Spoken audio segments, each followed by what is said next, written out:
De façon générale, les haies, donc sur l'exploitation, elles ont pour but déjà, elles sont placées généralement soit en bordure des rivières ou en délimitation avec des voisins. Le but, c'est déjà c'est des coups-vents. Ça permet aussi pour loger aussi tout ce qui est faune, les auxiliaires de vie, les faunes sauvages.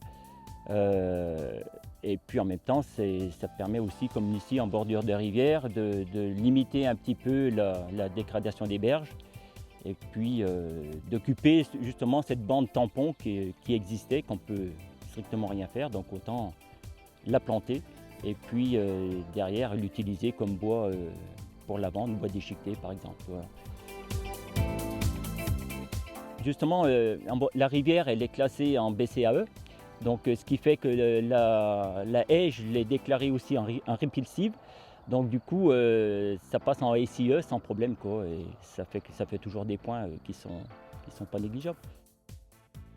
Moi, je m'intéresse particulièrement aux haies, c'est pour mon élevage de volailles de Bresse. C'est impératif d'avoir des haies, des bonnes haies dans nos parcours volailles. Elles ont divers atouts. Un atout majeur, c'est l'apport d'ombre et de fraîcheur pour les volailles pendant les périodes estivales. Elles ont un effet brise-vent sur les parcours, et il faut savoir que les volailles sont très sensibles au vent, donc plus on est abrité du vent, plus elles vont explorer le parcours. Et puis elles ont encore un troisième intérêt pour mes volailles, c'est qu'elles sont refuge de divers insectes, d'une faune intéressante pour nourrir mes volailles.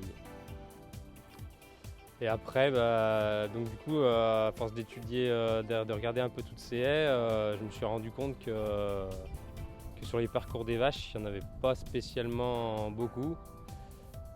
Et j'ai projet de même en réimplanter. Donc là, ce serait plutôt des haies sur des haies brise-vent pour casser l'effet du vent et de la chaleur sur le troupeau.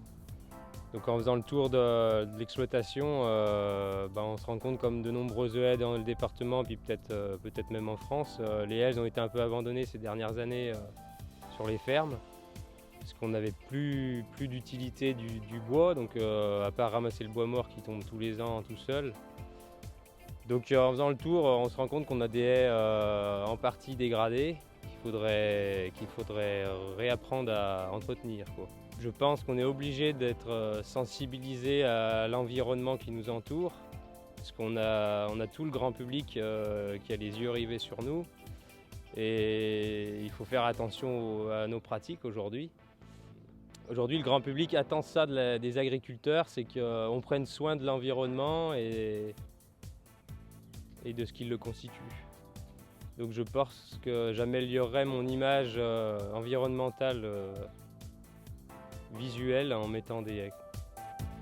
C'est vrai qu'ici on est dans une zone Bresse, donc on a tout ce qui est donc les coins pâturage sont encore riches en bois et avec du bois vieillissant qui n'a plus de capacité à capter le carbone comme un arbre jeune. Un arbre capte le carbone pendant une vingtaine d'années au maximum, et à partir de 20 ans, il a tendance à vouloir faire des fruits, mais à ne plus capter autant de carbone qu'un arbre qui grandit. Ce que j'aurais à dire pour les personnes voulant rejoindre l'association, c'est ne pas hésiter à venir voir, poser les questions. Il y aura toujours quelqu'un pour vous répondre, que ce soit sur le système de chauffage, de paillage, de la façon d'entretenir les haies. Ne pas avoir peur d'essayer surtout. Et c'est vrai que je pense que c'est important par rapport à l'entretien des haies, parce que beaucoup de personnes oublient finalement qu'ils ont une valeur sur l'exploitation, et on s'en rend bien compte aujourd'hui qu'il y a moyen de valoriser les bois qu'on a sur nos haies.